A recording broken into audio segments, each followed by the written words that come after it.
Hello everyone, so I wish कि आप सभी का फिजिक्स का एग्जाम अच्छा रहा होगा। तो चलिए स्टार्ट करते हैं with a discussion of physics. First question तो बहुत ही अच्छा क्वेश्चन ये पूछा गया है हमसे और एकदम धमाकेदार क्वेश्चन है।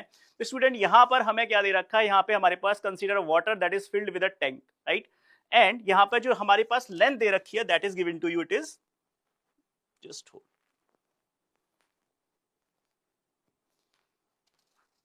Right, this length is given to you, it is X. अब बात करते हैं कि हम यहाँ पर जब प्रेशर डिफरेंस निकालेंगे तो हमारा कितना आएगा, that delta P is equal to, we can write it as rho gy, because this length we can consider it as a y.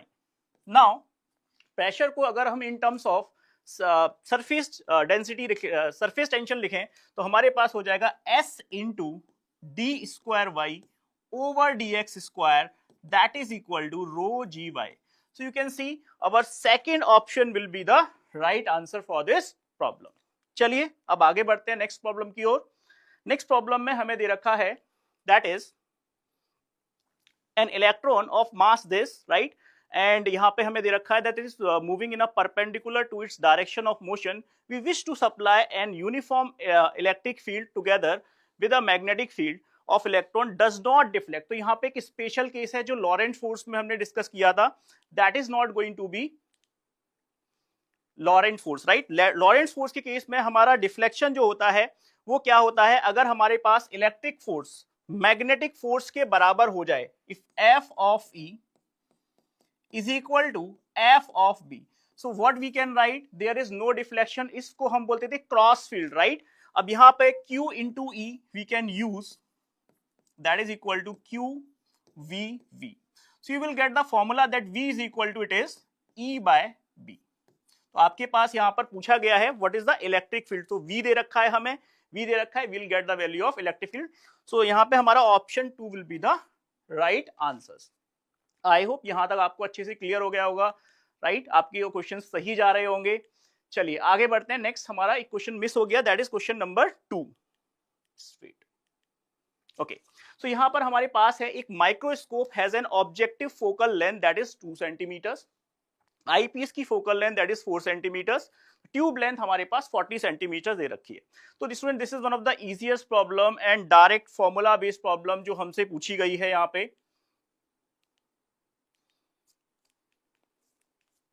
Just wait for a minute student, right. So यहाँ पे हमारे पास ये direct problem है।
Alright students, so let us discuss this problem. यहाँ पे हमसे पूछा गया है कि माइक्रोस्कोप है हमारे पास, ऑब्जेक्टिव फोकल लेंथ दे रखी है एंड आई पीस की फोकल लेंथ दे रखी है। आपसे पूछा है मैग्निफिकेशन, तो मैंने बताया कि this is one of the easiest problem and direct formula based problem. तो हम यहाँ पे यूज करने वाले हैं m is equal to L into D divided by F naught into F E. So अगर आप यहाँ पर वैल्यू प्लेस करोगे you will get that option 2 will be the right answer for this problem. चलिए अब नेक्स्ट प्रॉब्लम को already we have discuss, now let's move for the next one. तो हमारे पास यहाँ पे इंक्लाइन प्लेन है, that is angle of inclination is given to it is 45 degree. यहां से हमसे पूछा गया है कि given body takes 2 times as much as to slide down और through a rough surface then the on the smooth surface. तो एक बार हम रफ सरफेस पर बॉडी को स्लाइड करा रहे हैं, देन हम स्मूथ सरफेस पे बॉडी को स्लाइड करा रहे हैं। दोनों का टाइम का रिलेशन दे रखा है। सबसे पहले हमारे पास फॉर्मूला क्या होता है, that T is equal to under root of h by, or we can take L by G effective, right? So this formula we are going to use it. तो फर्स्ट केस में हम बात करेंगे that initially जब हम smooth surface पे body को fall करा दें, that is T1, it is under root of L by G sin theta and theta is given to you 45. Then second case में जब हम रफ सरफेस पे बॉडी को फॉल करा रहे हैं तो हमारे पास हो जाएगा that T2 is equal to under root of L divide by G sin theta minus mu G cos theta. तो आपके पास सारी वैल्यूज यहां पर गिवन है, you just have to put the values and you will get the answer. तो यहां पर इसको थोड़ा सा करेक्ट कर लीजिए, द आंसर विल बी 0.75. तो 0.75 हमारा यहां पर करेक्ट आंसर होगा इस प्रॉब्लम का. चलिए आगे बढ़ते हैं. Next question, the kinetic energy of two similar cars A and B are given to you 100 joule and 225 joule respectively. On applying brake, the car A stop after 1000 meter and the car B stop after 1500 meters. तो ये question भी हमारे पास again easy problem है 11 से. यहां पर हमें directly हम जानते हैं कि इस टाइप के क्वेश्चंस को हमने मल्टीपल टाइम क्लासरूम में किया हुआ, that is based on work energy and power. तो it is F into S is equal to half mv square. तो यहां पर आप दो बॉडीज के लिए रिलेशन निकालोगे, that is FA into SA is equal to half mv square को आप डायरेक्टली यहां पे काइनेटिक एनर्जी से रिप्लेस कर सकते हो, that is K of A. Right, so you will get the two equations for this problem. अब जब आप उन इक्वेशंस को यहां पे डिवाइड करोगे, सो what will be the correct answer for this problem? It is 2/3. तो 2/3 यहां पे हमारा इसका करेक्ट आंसर होने वाला है. आई होप ये बात आपको अच्छे से क्लियर हो गई होगी. Thank you. नाउ आगे बढ़ते हैं. देखिए यहां पे कर हमसे पूछा गया, एक सर्किट दे रखा है, उससे पूछा है कि what is the current from the battery. Okay, तो हमें इस बैटरी से करंट निकालनी है. तो सबसे पहले हमें क्या निकालना पड़ेगा? यहाँ पे आर इक्विवेलेंट. अब आर इक्विवेलेंट के लिए अगर आप देखो तो यहाँ पे again this is a standard case of wheat stone bridge, because यहाँ पे फॉर्मेशन हो रहा है हमारा व्हीट स्टोन ब्रिज का. If you multiply opposite side तो इस ब्रांच में कोई भी करंट फ्लो नहीं होने वाला है. तो again this is a easy problem, you just have to calculate the value of R effective, जहां पर हमारे पास ये दोनों रेजिस्टेंस सीरीज में, ये दोनों रेजिस्टेंस सीरीज में, then this is in parallel, then other resistance are also in series. तो जब आप यहां पर इसको सॉल्व करोगे, what will be the answer? It is 0.5 ampere. I is equal to आपको निकालना है तो आप यूज करोगे V upon R equivalent. So again this is a easy problem. चलिए आगे बढ़ते हैं. यहां पे next is okay, this is also one of the nice problem, और ये बहुत अच्छी प्रॉब्लम हमसे पूछी गई है. अगेन यहाँ पे थोड़ा सा क्वेश्चन डिफिकल्ट, पेपर डिफिकल्ट बनाने की कोशिश की गई है.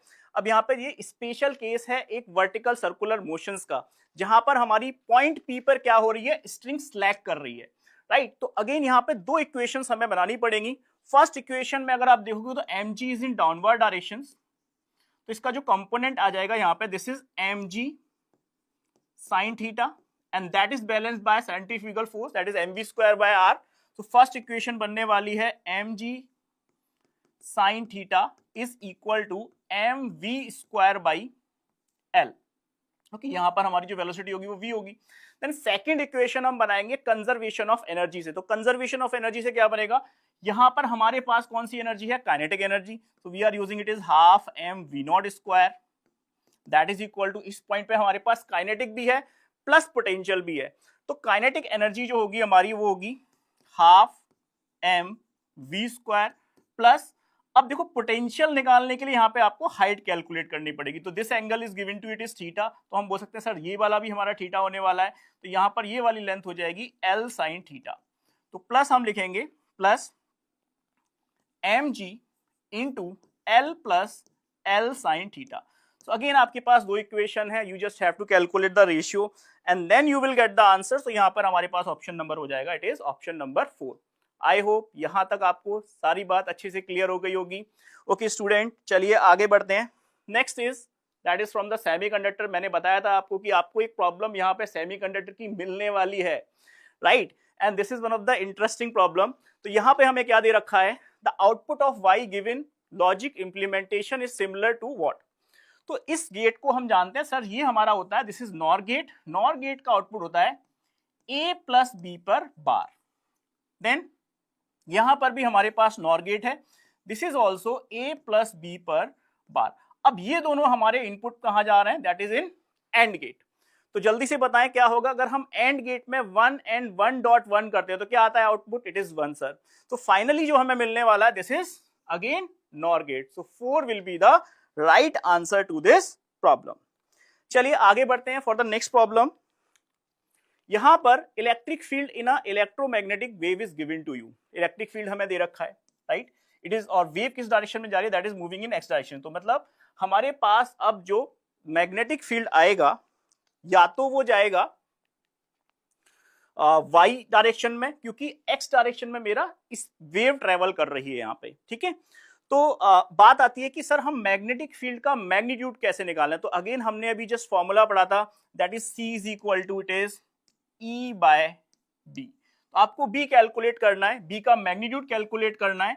So you will get B is equal to it is E by C। तो यहां से आपके पास मैग्नीट्यूड मिल जाएगा एंड हमारा ऑप्शन किस डायरेक्शन में चलेगी सर ये wave, that is moving in Y direction, because Z में इलेक्ट्रिक फील्ड है, एक्स में हमारा वेव ट्रेवल कर रही है, तो मैग्नेटिक फील्ड कहां जा रहा होगा, that is in Y direction.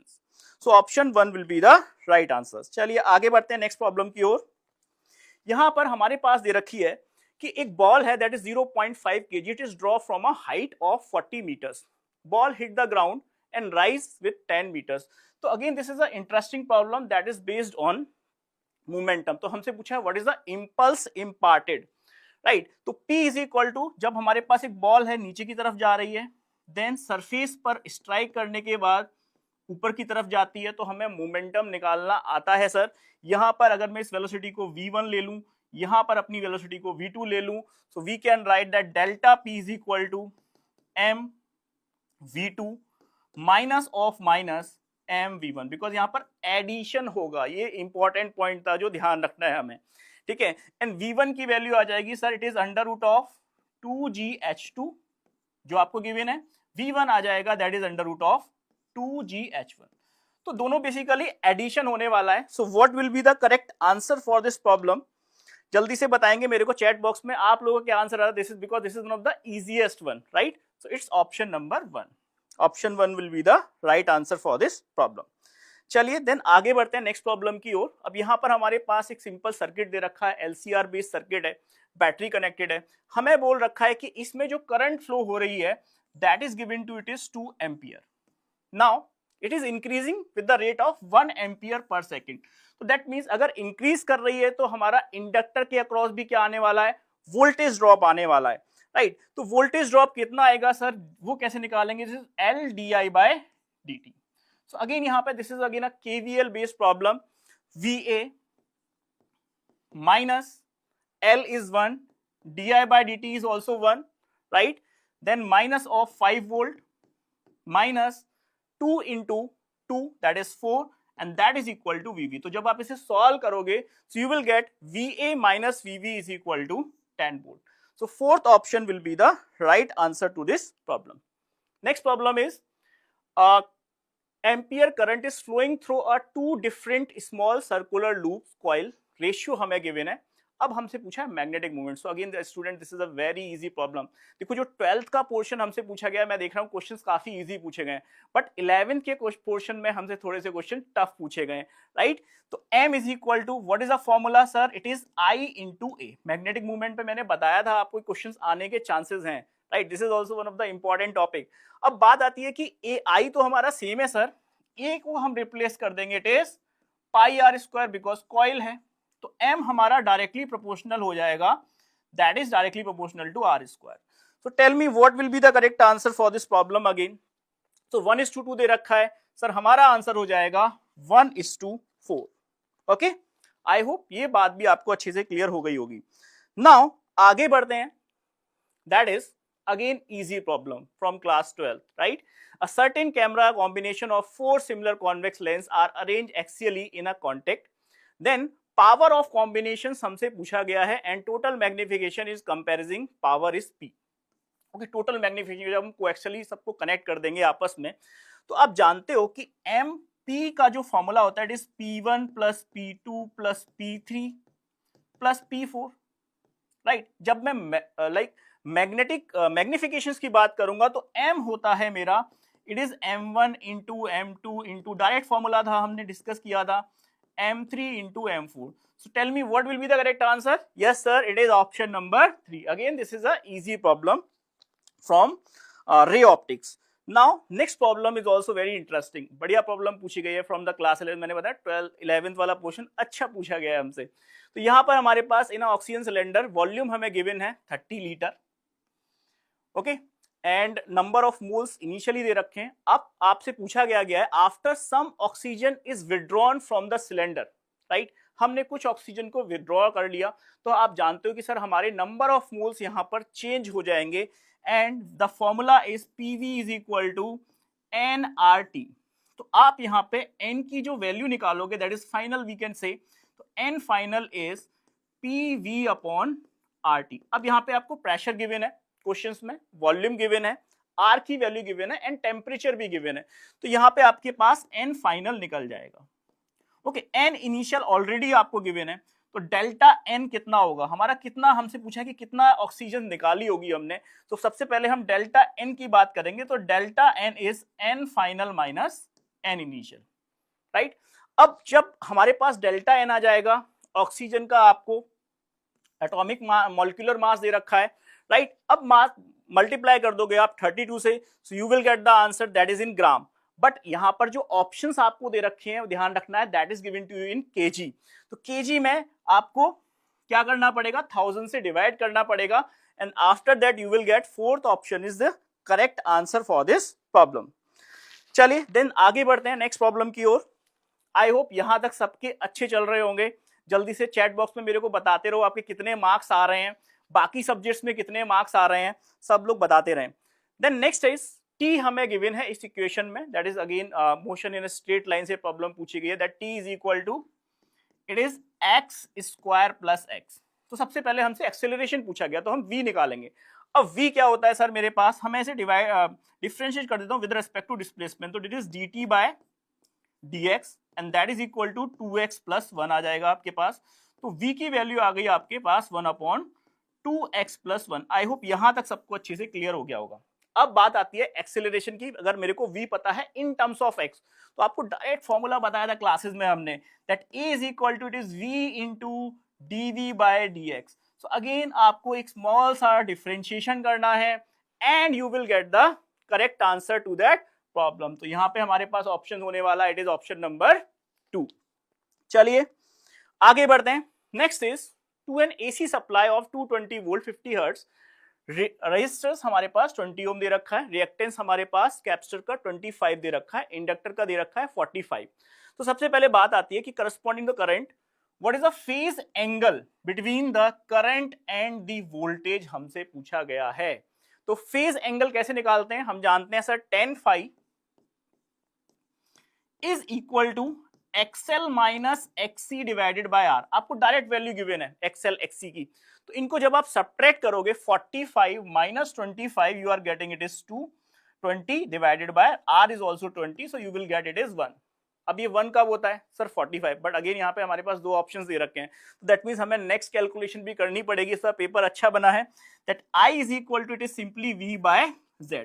Z क्या होगा सर, Z is under root of R square that is 20 का स्क्वायर प्लस अगेन 20 का स्क्वायर, सो 20 रूट 2 आ जाएगा. और V की वैल्यू हमारे पास गिवन है, that is given to you it is 220 volt, right. तो यहां पर आप सारी वैल्यू को डाल दोगे and you will get the correct answer, that is your, tell me what will be the correct answer for this problem.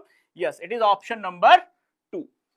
Okay, चलिए आगे बढ़ते हैं नेक्स्ट प्रॉब्लम की ओर, दैट इज 17 प्रॉब्लम. अब यहां पर हमें दे रखा है कि sun rotates around the centre in 1 is 27 days, right? What will be the time period of revolution the sun were expand twice. अब यहाँ पे सन क्या कर रहा है, एक्सपेंड कर रहा है. एंड इन्होंने ये भी गिवन है हमारे पास विदाउट एनी एक्सटर्नल इन्फ्लुएंस. तो की कॉन्सेप्ट क्या होगा इस क्वेश्चन को सॉल्व करने का, यहाँ पर हम बात करेंगे कंजर्वेशन ऑफ एंगुलर मोमेंटम की, right. That is L is equal to I omega. तो I ओमेगा जब आप लगाओगे तो फटाफट I1 omega 1 that is equal to I2 omega 2. I हमारा मोमेंट ऑफ इनर्शिया होता है sir, that is depends on the radius, because mass तो यहाँ पे सेम होने वाला है. ओमेगा को मैं रिप्लेस कर दूंगा 2 पाई बाई टी से, so I1 into 2 pi by T1 that is equal to I2 into 2 pi by T2। आपसे T2 की वैल्यू पूछी गई है, तो T2 हो जाएगा मेरे पास T1 इंटू I2 को मैं डायरेक्टली R2 का स्क्वायर डिवाइडेड बाय R1 का स्क्वायर। सो अगेन सर, यहां पर जब आप वैल्यूज पेस्ट करोगे R1 R2 की, बिकॉज आपको गिवन है सारा डेटा, T1 आपको 27 गिवन है, so you will get that 108 will be the right answer. Chandni, I hope आपका ये क्वेश्चन अच्छा गया होगा बेटा। चलिए आगे बढ़ते हैं देन नेक्स्ट प्रॉब्लम की ओर। A model of quantisation of motions. देखिए this is one of the nice problem जो हमसे पूछी गई है। Electron in a uniform magnetic field state that the flux is passing through the orbital of electron is this. हमें यहाँ पे flux की वैल्यू गिवन है, राइट। फ्लक्स क्या होता है sir? It is B into A को हम पाई आर स्क्वायर ले सकते हैं, and that is equal to NH by E। अब आपसे पूछा क्या गया यहाँ पे, you have to calculate basically magnetic movement. So magnetic movement का फॉर्मूला होता है हमारे पास M is equal to I into A. देखो A गिवन है आपको, यहां से निकाल देंगे हम लोग A, I को आप Q बाई T रिप्लेस कर दोगे, राइट। सो यहां पर आप जब इन दोनों इक्वेशंस को सॉल्व करोगे, option 2 will be the right answer to this problem. Clear? चलिए आगे बढ़ते हैं next. Again this is a lengthy problem जो हमसे पूछी गई है यहाँ पे। अब यहां पर हमारे पास गिवन है कि हमारे पास एक रॉड है जिनकी हमारे पास coefficient of thermal conductivity given है 2K, K and 2K again. Temperatures given है एंड के। तो आप जानते हो कि सर सीरीज में तो करंट सेम रहती है, तो सबसे पहले आप इक्वेशन लिख दोगे, that is 3T Q by T is equal to KA delta T by L। This is one of the basic formula that we are going to use it. अब यहाँ पे करंट क्योंकि सेम है, तो हमारा K first of all first case में 2K, area same है, delta T is 3T minus T1 upon L। Same way आप नेक्स्ट रॉड के लिए लिखोगे, that is KA T1 minus T2 upon L। Then same way आप third rod के लिखने वाले हो, that is KA T2 minus T, because यहां इस एंड का टेम्परेचर हमें T गिवन है, that is also divide by L। तो इस इक्वेशंस को जब आप सॉल्व करोगे, you have to calculate basically, यहां पर एक और इक्वेशन हमें लिखनी पड़ेगी, राइट। तो आपके पास यहाँ पे T1 और T2 का आपसे रेशियो पूछा है, तो इन इक्वेशंस को यूज करके आप T1 और T2 का रेशियो निकाल सकते हो इजीली, राइट। थोड़ी सी मैंने बताया कि again this is a lengthy problem. तो फाइनली जब आप सॉल्व करोगे, you will get option 3 will be the right answer. चलिए देन आगे बढ़ते हैं। Next is plate of parallel plate capacitors आपको गिवन है, it is separated by a D। two sheets of slabs are dielectric constant K1 and K2 is given, आपको दे रखा है। तो सबसे पहले जो इनिशियल फॉर्मूला होगा, C is epsilon not A by D, जो हमारा इनिशियल होगा। अब C न्यू कितना होगा, it is epsilon not A D minus T plus T1 upon K1 plus T2 upon K2। और आपको दोनों का रिलेशन, अब देखो यहाँ पे जो T है वो हम लिख देंगे T1 प्लस T2। तो आपके पास इनिशियल कैपेसिटेंस है, आपके पास फाइनल कैपेसिटेंस है, what you have to calculate K1 और K2 का रिलेशन भी दे रखा है। थोड़ा सा लेंथी प्रॉब्लम है जहां पे आपको कैलकुलेशन लगेगी ठीक ठाक। तो जब आप इसे सॉल्व करोगे, final you will get it is 2.66 is the right answer to this problem. Then next question is two cities X and Y. This is the very nice problem that is based on relative velocity. बहुत अच्छा problem बनाने की कोशिश की गई है इसको। तो यहाँ पे bus services with leaving either directions at every t minutes, right? A girl X is driving a scooty with a speed of 60 km/h in a X to Y. ठीक है, एक गर्ल हमारी X to Y जा रही है, then next is from Y to X. तो आपके पास यहाँ पे इक्वेशंस लिखना है, this is X and this is Y, right? तो सबसे पहले बस भी ट्रेवल कर रही है at the continuous time interval, तो बस की स्पीड को मैं v मान लेता हूं फॉर सिंप्लिसिटी। तो पहली रिलेटिव वेलोसिटी क्या आएगी, it is v minus of, हमें गर्ल का कितना दे रखा है, इट इज 60, राइट। इसने मान लेते हैं x डिस्टेंस को ट्रेवल किया होगा, एट सेम टाइम पे y ने भी हमारा इस डायरेक्शन में x ट्रेवल किया होगा। तो डिस्टेंस इज इक्वल टू क्या होता है, स्पीड इनटू टाइम। तो स्पीड हमारे पास आ गई, इनटू टाइम कितना दे रखा है, दैट इज 30। देन अगेन यहां पर हमारे पास कितना हो जाए, it is v plus 60 Why v plus 60? Because they are moving in opposite direction now. Multiplied by 10. तो easily you will get the value of v. So v का जो answer आप कैलकुलेट करोगे 120 आएगा, तो ऑप्शन हमारे पास एक ही है, तो टाइम को कैलकुलेट करने की यहाँ पे जरूरत भी नहीं थी, right. You will get v is equal to, it is 120 kilometre per hour. Now next problem that we have, a uniform rod जिसकी हमारे पास मास दे रखा है, लेंथ दे रखी है. It is placed on a vertical wall. तो कुछ इस तरीके से लैडर बेस्ड प्रॉब्लम है, ये मैंने क्लास में कराई थी आपको, राइट. यहाँ पर नॉर्मल रिएक्शन आएगी सर N1, एक सरफेस स्मूथ है, यहाँ पर फ्रिक्शन है तो यहाँ पे भी नॉर्मल रिएक्शन आएगी N2, और एक सर फ्रिक्शनल फोर्स आएगा. देन वन मोर फोर्स जो रॉड का वेट होगा, दैट इज mg लग रहा होगा सर यहाँ पे. This angle is given to you 60 degree. तो आपको करना क्या है सर, अगर आप फिगर्स देखो सारा कुछ बैलेंस्ड है, तो हमारे पास निकल आएगा sir N1 is equal to मेरा फ्रिक्शनल फोर्स के बराबर आ जाएगा. तो सर N1 की वैल्यू निकल आए तो विल गेट द आंसर. तो हम क्या करेंगे, हम निकालेंगे यहाँ पे torque about this point O. Let us consider this point is O. तो टॉर्क अबाउट O निकालोगे तो you will get the value of N1. और ये जो N1 की वैल्यू आ रही है वो कितनी आ रही है, that is your 100√3. So 100√3 will be the right answer for this problem. Now अब देखो ये क्वेश्चंस में हमारे पास, हमने आज तक कभी इस टाइप की प्रॉब्लम नहीं सॉल्व की थी देखा जाए क्लास 11th में, कि जहां पर आपके पास 5 वेरिएबल गिवन हो, right. This is like alpha, A, alpha, beta, gamma and delta.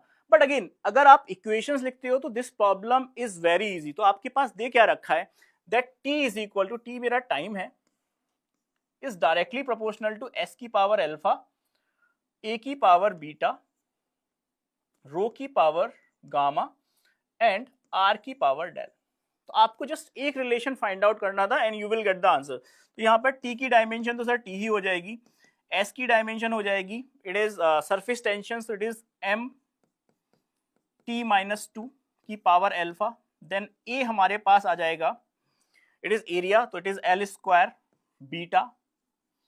Density mass per unit volume, so it is ml-3 gamma and r is the radius again, that is L is delta. देखो अगर मैं m वाले को compare करूं तो मैं लिख सकता हूं सर यहाँ पे this a, this is your a, है ना, s इज a, सॉरी. तो this is a plus gamma की जो वैल्यू है सर वो 0 होने वाली है. देखो यहाँ पर अगर आप ऑप्शंस को चेक करो, a प्लस गामा आपका 0 किस में हो रहा है, जल्दी से चेक करके बताएं. ए यहाँ पर ऑप्शन नंबर 3 में ए की वैल्यू दे रखी है -1/2 एंड गामा यहाँ पे कितना दे रखा है +1/2. तो बस यही आपको आइडेंटिफाई करना था. सो यार you will get fast answer. So option 3 will be the right answer for this problem.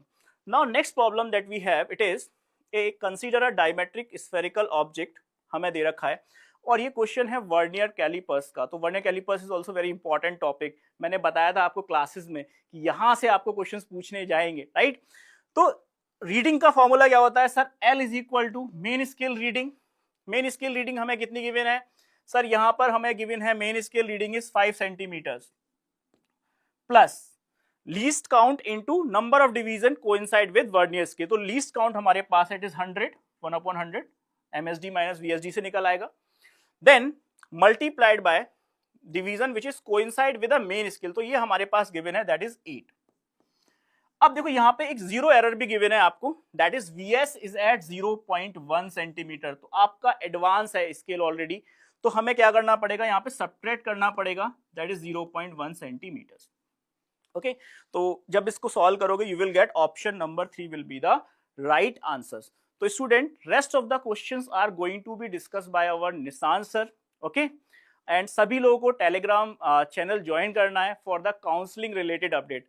I hope सबका एग्जाम अच्छा गया होगा and you have to share your like numbers in chat box. Thank you. Hello students, how are you. तो I hope कि आपका paper अच्छा गया. Paper थोड़ा मुश्किल आया था, कोई बात नहीं. आइए हम लोग 26 से लेकर के 45 नंबर तक के क्वेश्चंस को डिस्कस करते हैं, ठीक है. तो बहुत ज़्यादा सॉल्यूशन वगैरह अभी हम लोग डिस्कस नहीं करेंगे. मैं बताऊंगा कि किस कॉन्सेप्ट से क्वेश्चन आया था, कैसे हैंडल हो सकता था, किस लेवल का क्वेश्चन था, और फिर आपको मैं आंसर्स भी दे दूंगा. तो चलिए 26 नंबर क्वेश्चन. तो ये एक्चुअली क्या है, यहाँ पर हमें एक सिंपल सा कॉन्सेप्ट दिया हुआ था कि यहाँ पर हमारा जो प्लेट है उसके ऊपर चार्ज कांस्टेंट रेट से इंक्रीज हो रहा है. तो ध्यान देखो, यहां पर ये जो हमारा सरफेस चार्ज डेंसिटी है ये Q अपॉन ए है ना। तो अगर हम d sigma by D T करते तो ये आ जाता सीधा dq by D T multiplied by A, तो ये आ जाता I मल्टीप्लाइड बाई ए। तो अब ये कह रहा है ना कि कांस्टेंट रेट से इंक्रीज हो रहा है ना सरफेस चार्ज डेंसिटी, इसका मतलब कि करंट यहां पर कांस्टेंट है। तो अगर करंट कांस्टेंट है तो डेफिनेटली हमारे पैरेलल प्लेट के बीच में एक मैग्नेटिक फील्ड होगा, इसकी वैल्यू नॉन जीरो होगी थ्रू आउट द रीजन में, और इसीलिए हमारा आंसर 3 होगा, क्योंकि जहां पर बाउंड्री होती है तो जहां पर दोनों प्लेट को कनेक्ट करने वाली हम सिलिंड्रिकल सरफेस बनाते हैं तो वहां पर हमें इसका वैल्यू भी थोड़ा एक्स्ट्रा देखने को मिलता है। नेक्स्ट 27 में यहां पर सिंपल ब्रूस्टर्स लॉ का क्वेश्चन है, ज्यादा दिमाग नहीं लगाना, ये इजी है। इसमें इसने हमें रिफ्रैक्टिव इंडेक्स दे रखा है, रिफ्रैक्टिव इंडेक्स 1.73 के लिए सीधा हमारा ब्रूस्टर्स एंगल आ जाएगा 30 डिग्री। जैसे ही ब्रूस्टर्स एंगल 30 डिग्री आया, अब हमें पता है कि यहां पर हमारा रिफ्लेक्टेड लाइट फुल्ली पोलराइज्ड होता है, और रिफ्लेक्टेड लाइट फुल्ली पोलराइज्ड भी होगा और साथ में ये एंगल ऑफ रिफ्लेक्शन निकलवा रहा है। तो यहां पर सिंपल हमारा एंगल ऑफ रिफ्लेक्शन आ जाएगा 90 डिग्री माइनस 30 डिग्री, जो कि आ जाएगा हमारा 60 डिग्रीज। ठीक है, तो इसका आंसर हमारा 1 होगा कि रिफ्लेक्टेड लाइट फुल्ली पोलराइज्ड है और angle of reflection 60 degree. Next आते हैं हम लोग क्वेश्चन नंबर 28 पे। अब ये क्वेश्चन बिल्कुल एकदम क्लास में कराया हुआ है, ये क्वेश्चन लिटरली क्लास नोट्स में है, जहां पर हमारे पास दो स्फेयर है, पहले फोर्स F ले लो, फिर एक अनचार्ज स्फेयर ला करके पहले 1 से टच करवाया तो चार्ज हो जाएगा Q/2, फिर इस Q/2 को तुम Q के साथ टच कराओगे तो तुम्हारा 3Q/4 आ जाएगा। तो जब Q/2 और 3Q/4 चार्जेज हो जाएंगे तो तुम्हारा फोर्स 3F/8 आ जाएगा, जो कि हमारा फोर्थ ऑप्शन में दिया हुआ है। तो ये डायरेक्ट क्लास नोट्स था, ये बनना चाहिए था। जब एक डिफिकल्ट पेपर आता है तो ऐसे ऐसे क्वेश्चंस को सही करना सबसे इंपॉर्टेंट होता है, क्योंकि यहीं पर आपका रैंक डिसाइड हो जाता है कि अगर पेपर डिफिकल्ट है तो ऐसे ऐसे क्वेश्चंस ही आपको 100 नंबर दे देते हैं। नेक्स्ट, इसमें हमारे पास सिंपल सा बात है, यहां पर टेम्परेचर चेंज नहीं करेगा। अगर टेम्परेचर चेंज नहीं करेगा, क्या इक्वेशन हम लिख सकते हैं? हम लिख सकते हैं P1V1 प्लस P2V2, ये बराबर होना चाहिए था P फाइनल V फाइनल। ध्यान से देखोगे सारा पैरामीटर दिया हुआ है, P1 दिया है, V1 दिया है, P2 दिया है, V2 दिया है, रखो। फाइनल अपना जो है हमें निकालना है, और फाइनल हमें निकालना है प्रेशर। तो फाइनल वॉल्यूम क्या हो जाएगा? V1 plus V2। ऐड करो, सॉल्व करो, तुम्हारा आंसर सॉल्व करने के बाद 1.6 एटमॉस्फेयर, ऑप्शन बी या 2 आ जाएगा। ठीक है, नेक्स्ट, ये क्वेश्चन भी थोड़ा सा कॉम्प्लिकेटेड है, बहुत ज्यादा कॉम्प्लिकेटेड मैं नहीं कहूंगा। इसमें हमें क्या करना था, सबसे पहले हमें लिखना था कि जो हमारा फोर्स है सेंट्रीपिटल फोर्स, इसको हम लिख सकते हैं mvn² अपॉन rn। ठीक है, ये हमारा इक्वेशन नंबर 1 बन जाएगा। फिर कह रहा है कि ये जो इलेक्ट्रॉन हमारा चल रहा है या फिर ये पार्टिकल जो हमारा घूम रहा है, यहां पर हम बोर मॉडल भी लगा सकते हैं। तो बोर का जो क्वांटाइजेशन प्रिंसिपल है, अगर उसको लगाओगे mvnrn should be equal to nh/2 तो अगर ये दो इक्वेशन को एक साथ ले करके सॉल्व करो, है ना, अगर ये हम इन दोनों इक्वेशंस को साथ लेके सॉल्व करें तो हमारा निकल करके आ जाता है कि जो रेडियस है that is directly proportional to n⁻² 2/3 and the volume the velocity is directly proportional to n⁻⁻⁴। तो आसानी से इसको भी सॉल्व कर सकते थे। हालांकि ये दो इक्वेशंस तुम्हें लिखनी चाहिए थी, अगर ये दो इक्वेशन तुमने लिखी तुम्हारा आंसर बिल्कुल 3 आने वाला था। तो मैं इसको मॉडरेट कहूंगा, बहुत ज्यादा डिफिकल्ट तो रेट नहीं करूंगा। 31 में क्या था, यहां पर again T² directly proportional to R³ का कॉन्सेप्ट 2 बार लगाना था। एक बार अर्थ और मार्स के बीच में रिलेशन बनाओ, और एक बार अर्थ और जो है हमारा इस मरकरी के बीच में रिलेशन बनाओ। तो जैसे ये दो इक्वेशन तुम T² प्रोपोर्शनल टू R³ वाले लिखोगे, तुम्हारा सॉल्व करने के बाद आंसर 88 अर्थ डेज आ जाएगा, है ना। ये जो T² is directly proportional to R³ वाला जो हमारा केपलर लॉ है ना, फॉर द इलिप्टिकल ऑर्बिट, तो अगर तुम उसको लगाते हो, सर्कुलर के लिए R लेते हैं, इलिप्टिकल के लिए सेमी मेजर एक्सिस A लेते हैं, तो R ही मान के चलो, सॉल्व करो आराम से, तुम्हारा आंसर दो इक्वेशन लिखने के बाद 88 अर्थ डेज आ जाएगा। ठीक है, तो ये भी मैं मॉडरेट रेट करूंगा, बहुत ज्यादा मुश्किल क्वेश्चन नहीं था। ये क्वेश्चन बिल्कुल इजी था क्योंकि यहां पर हम सीधे ही फॉर्मूला लगा सकते थे कि acceleration due to gravity at height h is acceleration due to gravity on the surface divided by 1 plus h by R whole square. ये फॉर्मूला तब लगता है जब h की वैल्यू r के कंपैरिजन में सिग्निफिकेंट हो, और यहां पर देखो इसने हमें height equal to 1/3 the radius दे रखा है, तो 1/3 रेडियस कोई नेग्लिजिबल हाइट तो है नहीं, तो ये वाला फॉर्मूला लगाओ, एक्सेलरेशन ड्यू टू ग्रेविटी इस 1/3 हाइट पे निकाल लो, इसी एक्सेलरेशन ड्यू टू ग्रेविटी को मास से मल्टीप्लाई करो, नया वेट आ जाएगा। तो ऐसे क्वेश्चंस हम डायरेक्ट क्लासेस में डिस्कस करते हैं, तो आसानी से तुम्हारा आंसर यहां पर 27 न्यूटन आ सकता था। मैं इस क्वेश्चन को पर्सनली इजी रेट करता हूं क्योंकि डायरेक्ट क्लास नोट से है, बन जाता आराम से। नेक्स्ट, ये क्वेश्चन भी डायरेक्ट क्लास नोट से है, इसमें बहुत ज्यादा दिमाग नहीं लगाना था। ऐसे कट करने वाले क्वेश्चन, स्ट्रेच करने वाले क्वेश्चन है ना, कंप्रेस करने वाले क्वेश्चन, ये सब हम इजीली क्लासेस में डिस्कस करते, क्लास नोट्स में भी होते हैं। यहां पर सिंपल सी बात है कि एक आर रेजिस्टेंस के वायर को हमने 8 पीसेस में बांट दिया, तो एक वायर का कितना रेजिस्टेंस हो गया, R/8। अब ये R/8 रेजिस्टेंस वाला जो वायर है, जो हमारा एक रेजिस्टेंस है, इसमें से 4 को लगा दिया हमने पैरेलल में, तो एक ऐसे पैरेलल कॉम्बिनेशन का रेजिस्टेंस हो गया R/32। अब ये R/32 के साथ सीरीज में है एक और R/32, तो दोनों को ऐड करोगे तो R/16 तुम्हारा इजीली आंसर यहां पर आ जाएगा। इसको मैं मॉडरेट रेट करूंगा, डुएबल था क्योंकि क्लास नोट्स से था, तो एक डिफिकल्ट पेपर के अंदर क्लास नोट्स वाले क्वेश्चंस बनने चाहिए ताकि जो बाहर के हैं, थोड़े आउट ऑफ द बॉक्स हैं, वो अगर हमसे ना भी हो तो भी हमारा कट ऑफ क्लियर आसानी से हो जाए। नेक्स्ट क्वेश्चन भी आसान है, थोड़ा लेंदी है, यस लेंदी है लेकिन आसान है। डे ब्रोगली वेवलेंथ निकालने के लिए बोल रहा है ना ये, तो h/mvn, राइट, जो कि लैम्डा क्या होता है, h/p, तो सीधे यहां से तुम इसको सॉल्व कर सकते हो। h की वैल्यू रखो, m की वैल्यू रखो, vn के लिए तुम फॉर्मूला लगा सकते थे 2.18 इंटू 10⁶ इंटू z/n मीटर पर सेकेंड। ये एक तरीका है इसको सॉल्व करने का। एक दूसरा भी तरीका तुम लगा सकते थे कि जहां तक हम बोर मॉडल की बात करें तो जो MVNRN होता है ये NH/2 होता है ना, तो MVN जो मोमेंटम है इस RN को इधर लेके आ जाओ और फिर RN के लिए यूज कर लो, है ना। इसने बोर रेडियस दे भी रखी है, देखो इसने बोर रेडियस दे भी रखी है, तो शायद ये चाहता है क्वेश्चन कि तुम ये दूसरा वाला मेथड लगाओ, पहला वाला भी लगा सकते थे, दूसरा वाला भी लगा सकते थे, तो NH/2πRN है ना, NH/2πRN ये हो जाएगा हमारा MVN। अब इसकी वैल्यू कैलकुलेट करो, पुट कर दो यहां पे, जैसे तुमने ये पुट किया तुम्हारा आंसर आ जाएगा। तो थोड़ा लेंदी था, कर सकते थे, बोर वाला रेडियस दे रखा था, थोड़ा आसान हो जाता क्योंकि वैल्यू याद नहीं रहती कभी कभी, तो बन जाता। बनाओगे आंसर आ जाएगा 2।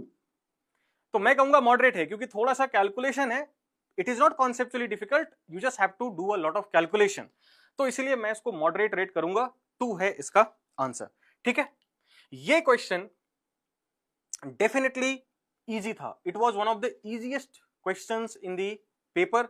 कुछ नहीं करना था, इनिशियल पोटेंशियल एनर्जी निकालो, -2 जूल आ जाएगा, फाइनल पोटेंशियल एनर्जी निकालो, -1 जूल आ जाएगा, डेल्टा यू करोगे +1 जूल जो है वो आ जाएगा, 2 इज द राइट आंसर। तो ये बिल्कुल एनसीईआरटी लेवल का क्वेश्चन है, इसमें आप ये कंप्लेन नहीं कर सकते कि ये कुछ बहुत ज्यादा मुश्किल क्वेश्चन आया हुआ था, तो आंसर इज 2। ठीक है, आगे बढ़ते हैं। ये क्वेश्चन बहुत ही डिफिकल्ट था, मतलब ये क्वेश्चन ऐसा था जो शायद नीट को पूछने का हक नहीं बनता क्योंकि इसने नोडल एनालिसिस पढ़ने के लिए बच्चों को बोला नहीं है। ये व्हिटस्टोन ब्रिज देखने में भले लग रहा है नहीं, क्योंकि ध्यान से देखो तो क्रॉस वाले रजिस्टर्स बैलेंस नहीं है और ऊपर से ये कनेक्टिंग वायर है, ये कोई रेजिस्टेंस है ही नहीं। तो इस पॉइंट को जैसे नीट ने सी मार्क किया है, इस पॉइंट को नीट ने डी मार्क किया है, तो ये पूछ रहे हैं कि बताओ सी और डी में करंट कैसे फ्लो कर रहा होगा। तो यहां पर तुम्हें लगाना पड़ेगा नोडल।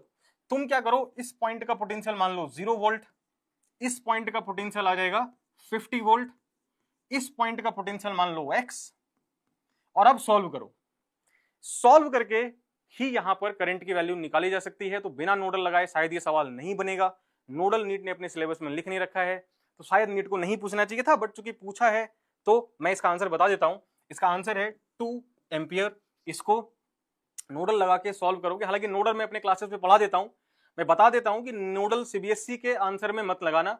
सीबीएसई के लेवल पे किरचॉफ्स लॉ से चलो, किरचॉफ्स लॉ से आंसर आएगा तो थोड़ा लेंदी पड़ता है, बट सीबीएसई उसी को एक्सेप्ट करता है। बट एनटीए के पेपर में जहां पर सिर्फ ऑब्जेक्टिव क्वेश्चन हमें डील करने वहां पर नोडल लगा सकते हो। तो अगर तुमने किसी अच्छे फैकल्टी से पढ़ा होगा, उन्होंने तुम्हें नोडल पढ़ाया होगा, तो शायद ये क्वेश्चन तुमसे बन गया होगा। ठीक है, अगला क्वेश्चन बिल्कुल इजी है, मतलब मैं तो बहुत ज्यादा इस क्वेश्चन को रेट नहीं करूंगा। इसका आंसर है 3।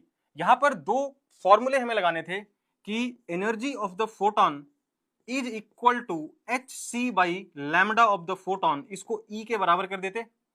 दूसरा, जो हमारा लैम्डा इलेक्ट्रॉन के लिए आता डे ब्रोगली वेवलेंथ, तो लैम्डा क्या होता है एच बाई पी। अब इस एच बाई पी को हम लिख देते एच बाई रूट 2m ई। ये इक्वेशन 1, ये इक्वेशन 2, दोनों का रेशियो ले लो, रेशियो लोगे, सॉल्व करोगे, आंसर आ जाएगा 3। तो आराम से 45 सेकंड्स के अंदर सॉल्व होने वाला क्वेश्चन था। मैं इसको पर्सनली इजी ही रेट करूंगा। नेक्स्ट 38, ये भी एक कॉन्सेप्चुअल क्वेश्चन है जो बिल्कुल डायरेक्ट क्लास नोट से आया हुआ है। तुम्हें लग सकता है कि शायद ये क्वेश्चन बहुत कॉम्प्लिकेटेड है, और शायद तुम में से ऐसे बहुत सारे लोग होंगे जो शायद ये सोच रहे होंगे कि इसका आंसर ए एंड डी होना चाहिए, बट इसका आंसर ए एंड डी नहीं है। इसका आंसर है सिर्फ ए, मतलब मेरे हिसाब से इसका आंसर होना चाहिए ए ओनली। अब ए ओनली इसका आंसर क्यों होना चाहिए? क्योंकि ये तो डायरेक्ट है ना कि अगर हम इंटेंसिटी बढ़ाएं तो नंबर ऑफ फोटॉन्स बढ़ेंगे, तो नंबर ऑफ फोटो इलेक्ट्रॉन्स बढ़ेंगे, तो एक डायरेक्टली प्रोपोर्शनल रिलेशनशिप हमें मिल जाता है। कंफ्यूजन बच्चों को तब होती है जब वो फोटो इलेक्ट्रिक करंट की डिपेंडेंसी फ्रीक्वेंसी से जज करता है कि फ्रीक्वेंसी पे डिपेंड करेगा कि नहीं करेगा। कॉन्सेप्ट यही है कि फोटो करंट को फ्रीक्वेंसी से कोई लेना देना नहीं है। स्टॉपिंग पोटेंशियल डिपेंड करता है फ्रीक्वेंसी पे, और फोटो करंट डिपेंड करता है इंटेंसिटी पे। तो फोटो करंट का फ्रीक्वेंसी ऑफ लाइट से कोई लेना देना नहीं है, इसीलिए यहां पर बी भी गलत है, सी भी गलत है, डी भी गलत है। मतलब इंटेंसिटी की डिपेंडेंसी है इसीलिए ए सही है, और फोटो इलेक्ट्रिक करंट फ्रीक्वेंसी पे डिपेंड नहीं करता, सिर्फ इंटेंसिटी पे करता है, इसीलिए सी और डी गलत हैं। तो मेरे हिसाब से इसका आंसर 1 होना चाहिए। कॉन्सेप्चुअली थोड़ा उन्होंने अच्छा क्वेश्चन बनाया है, इसीलिए मैं मॉडरेट रेट करूंगा इसको। थोड़ा सा ध्यान से सोचते तो शायद लगता कि डी गलत है, बट मैक्सिमम बच्चों ने शायद मुझे लगता है ऐसा कि ए एंड डी टिक किया होगा, which is not right, only A is the correct answer. ठीक है, ये क्वेश्चन लेंदी है, so I will rate this question as difficult purely because a lot of calculation is required. इसमें तुम्हें पहले क्या करना था, तुम्हें पहले इस छोटे वाले स्फेयर का मास निकाल लेना था, जो मास आता total mass of the sphere divided by 8। अब ये जो छोटा वाला स्फेयर है, इस छोटे वाले स्फेयर का इस एक्सिस के अबाउट पहले मोमेंट ऑफ इनर्शिया निकालो, फिर पैरेलल एक्सिस लगा करके इस वाई वाले के अबाउट निकालो। ये एक कैलकुलेशन हुआ। दूसरा कैलकुलेशन करना था कि टोटल स्फेयर के मोमेंट ऑफ इनर्शिया में से इसका मोमेंट ऑफ इनर्शिया घटा दो वाई एक्सिस के अबाउट, तो बचे हुए स्फेयर का इस वाई एक्सिस के अबाउट का मोमेंट ऑफ इनर्शिया आ जाता। यही दोनों का रेशियो क्वेश्चन पूछ रहा था। तो लेंदी है इसीलिए मैं इसको डिफिकल्ट रेट कर रहा हूं, बट ये भी ऐसा क्वेश्चन है जिससे सिमिलर मिलते जुलते क्वेश्चन हम क्लासेस में डिस्कस करते हैं। तो इसका आंसर मेरे हिसाब से 7/57 होना चाहिए था। तो अगर तुमने एग्जाम के अंदर पेशेंस रखते हुए कैलकुलेशन करी होगी और कोई कैलकुलेशन मिस्टेक नहीं हुआ होगा, तो आई एम श्योर कि तुम्हारा भी 7/57 ही आया होगा। यही इसका करेक्ट आंसर है। ये क्वेश्चन मैं फिर से मॉडरेट रेट करूंगा, क्योंकि इसके अंदर जो इक्वेशन इन्होंने हमें दी थी, राइट, यहां से ओमेगा देखोगे, ओमेगा आ जाएगा 100 पाई रेडियन पर सेकेंड। यहां से टाइम पीरियड कैलकुलेट करोगे, टाइम पीरियड आ जाएगा 20 मिली सेकेंड। अब ध्यान से देखो, क्वेश्चन में जो टाइम दिया ना इसने, ये टाइम है 15 millisecond. That means the instant that the question is talking about, during that instant अगर हम इनपुट वोल्टेज की बात करें, तो इनपुट वोल्टेज का जो नेगेटिव हाफ है ये 10 मिली सेकेंड है, ये 20 मिली सेकेंड है, तो 15 मिली सेकेंड कहीं यहां होगा, है ना, 15 मिली सेकेंड कहीं यहां होगा। तो इसीलिए जिस टाइम इंस्टेंट की बात ये क्वेश्चन कर रहा है उस टाइम इंस्टेंट पर negative half of the input आया हुआ है, तो नीचे वाला एंड हायर पोटेंशियल पर है, ऊपर वाला लोअर पोटेंशियल पर है। इसीलिए अगर हम देखें तो ये जो D2 है ये फॉरवर्ड बाइसिंग में कनेक्टेड है, जो D1 है ये रिवर्स बाइसिंग में कनेक्टेड है। तो इसका आंसर होना चाहिए 2 कि D1 is reverse biased, D2 is forward biased. Correct answer is option number 2। ठीक है, तो अगेन मैं इसको मॉडरेट रेट कर रहा हूं क्योंकि थोड़ा सा कॉन्सेप्ट लगाना था, थोड़ा सा दिमाग इसके अंदर हमें लगाना था। ठीक है, अब चलिए आगे बढ़ते हैं। ये वाला क्वेश्चन देखो, इस क्वेश्चन के अंदर इन्होंने ना फिर से थोड़ा सा दिमाग लगा दिया। इन्होंने क्या कहा कि हमारे पास दो पिस्टन सिलेंडर हैं, हमने दोनों को बराबर हीट दे दी। अब ध्यान से देखो फर्स्ट लॉ क्या बोलता है, Q is equal to W plus delta U, है ना। अब इन्होंने क्या बोल दिया कि ये हीट सेम है और ये डेल्टा U भी क्या है, ये भी सेम है। तो जरा तुम खुद ही दिमाग लगाओ कि अगर Q सेम है, डेल्टा U सेम है, तो क्या W सेम नहीं होना चाहिए? होना ही चाहिए। अब खुद ही ये कह रहा है कि कांस्टेंट प्रेशर का प्रोसेस हम एग्जीक्यूट करवा रहे हैं, यानी कांस्टेंट प्रेशर के प्रोसेस के अंदर W क्या होना चाहिए, P डेल्टा V। अब ये सेम है, ये सेम है, तो ये भी सेम होना चाहिए। तो यहां से हम सीधे ही लिख सकते थे कि पाई R1 स्क्वायर x1, अगर हम पहले की डिस्प्लेसमेंट x1 माने, this should be equal to pi R2 square x2। ध्यान से देखो, x1 की वैल्यू क्वेश्चन के अंदर इन्होंने 16 दी है, x2 की वैल्यू क्वेश्चन के अंदर इन्होंने 9 दी है। इसको सब्स्टिट्यूट करके सॉल्व करते तुम्हारा रेशियो RA बाय RB का 3/4 निकल करके आ जाता। ठीक है, तो थोड़ा सा कॉन्सेप्चुअली मैं कहूंगा ट्विस्टेड क्वेश्चन है, बट ऐसा बहुत ज्यादा कुछ भी इसके अंदर कैलकुलेशन नहीं करनी थी। नेक्स्ट अगर हम इस क्वेश्चन की बात करें तो ये भी डायरेक्ट क्लास नोट से है, इसमें कुछ भी आपको नहीं करना था। इसके अंदर हम सीधे लिख सकते हैं कि percentage change in P is 3 times percentage change in A plus 2 times percentage change in B plus percentage change in C plus 1/2 times percentage change in D।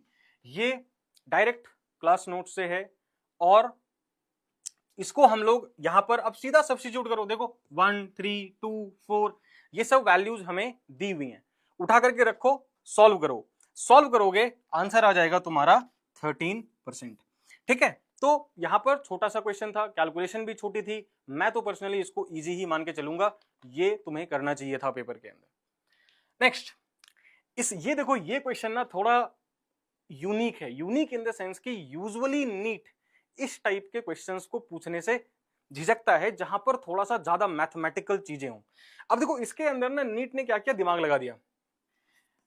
देखो कॉस स्क्वायर थीटा क्या होता है, 1 माइनस 2 कॉस स्क्वायर थीटा होता है और 2 sine square theta minus 1 होता है। ये जो फॉर्मूला है ना, सॉरी ये कॉस स्क्वायर थीटा नहीं, ये कॉस 2 थीटा होगा। बस इसी को दिमाग लगाते हुए नीट ने इस क्वेश्चन को सेट कर दिया। इसने कहा कि एक पोलराइड ऐसी है जिसका मान लो ये ट्रांसमिशन एक्सिस है, एक दूसरा पोलराइड है जो शायद इससे कुछ 22 डिग्री 22.5 डिग्री बना रहा है, और तीसरा जो पोलराइड है उसकी ट्रांसमिशन एक्सिस कुछ हॉरिजॉन्टल है। तो ये पहला पोलराइड है, ये दूसरा पोलराइड है, ये तीसरा पोलराइड है। तो दो क्रॉस्ड पोलराइड के बीच में इसने एक तीसरा पोलराइजिंग शीट घुसा दिया।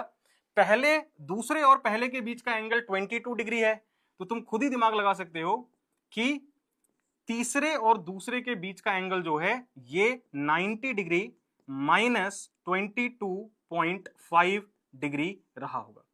ठीक है, 90 माइनस 22.5 डिग्री। अब यहीं पर तुम्हें दिमाग लगाना था। तुम में से शायद बहुत सारे लोगों ने ना लेंथी कैलकुलेशन सोच के इस क्वेश्चन को छोड़ दिया होगा। कुछ नहीं करना था, कॉस स्क्वायर 22.5 वाला टर्म जैसे ही आता ना मेलस लॉ में, इसको रिप्लेस कर दो cos 2 थीटा से, सॉल्व करो, I1 निकाल लो। I1 निकाल लिए, अब इसी I1 को सब्स्टिट्यूट करके I2 निकाल लो, फिर से मेलस लॉ लगाओ। दूसरी बार जब मेलस लॉ लगाते तो cos स्क्वायर 90 माइनस 22.5 आता, जिसको साइन स्क्वायर 22.5 लेके फिर से साइन 45 डिग्री के टर्म में रख देते, सॉल्व करते, आंसर आ जाता I0/8। तो इस क्वेश्चन का अगेन मैं इसको डिफिकल्ट रेट करूंगा क्योंकि इसका आंसर लाना मुश्किल है, अपने आप में क्वेश्चन मुश्किल नहीं है, बट आंसर तक पहुंचना काफी मुश्किल काम रह गया, स्पेशली नीट के बच्चों के लिए मुश्किल है। तो I0/8 is the right answer. ये वाला क्वेश्चन बहुत ही इजी था, आराम से तुम इसको कर सकते थे क्योंकि यहां पर ए पी ओमेगा पी की जो वैल्यू है ये ए क्यू ओमेगा क्यू के बराबर होती, तो यहां से तुम्हारा ए क्यू बाई ए पी जो है ये आ जाता omega P by omega cube, और हमें पता है कि स्प्रिंग मास सिस्टम का ओमेगा जो है ये अंडर रूट के बाई एम होता है, तो ये तुम्हारा आ जाता under root of K1 by K2। तो डी इसका आंसर था। इसको मैं पर्सनली इजी रेट करूंगा, ये सारे पढ़ने लिखने वाले बच्चों ने जरूर ही किया होगा, सही भी किया होगा, तो 4 इज द राइट आंसर। फिर ये क्वेश्चन के अंदर मैक्सिमम लोग शायद F/2 मार के आए होंगे, है ना, कि जैसे लोगों ने क्वेश्चन पढ़ा कि एक हमारे पास ओपन पाइप थी, उस ओपन पाइप का एक एंड को पानी में डुबा दिए तो ये ओपन पाइप बन गया क्लोज्ड पाइप। तो हमें पता है कि जो क्लोज्ड पाइप की फंडामेंटल फ्रीक्वेंसी होती है वो ओपन पाइप की फंडामेंटल फ्रीक्वेंसी का आधा होता है, तो सीधे लोगों ने F/2 आंसर टिक कर दिया होगा। अगर तुमने ये किया तो तुमने एक गलती कर दी। गलती ये कर दी कि तुमने तो क्वेश्चन को थोड़ा ध्यान से पढ़ा नहीं। ये क्या कह रहा है? ये कह रहा है कि हमने आधी ही लेंथ तक डुबोया, यानी जो भी ओपन पाइप की लेंथ थी, क्लोज्ड पाइप की लेंथ ठीक उसकी आधी है, तो फ्रीक्वेंसी को आधा होना चाहिए था अगर लेंथ सेम रहता, लेकिन लेंथ यहां पे सेम नहीं है, लेंथ भी आधा हो गया। तो एक ऐसा फैक्टर है जो फ्रीक्वेंसी को आधा कर रहा है, दूसरा ऐसा फैक्टर है जो फ्रीक्वेंसी को डबल कर रहा है, तो अल्टीमेटली फंडामेंटल फ्रीक्वेंसी पे कोई भी फर्क नहीं पड़ेगा, और इसीलिए इसका आंसर सेम आएगा, एफ आएगा।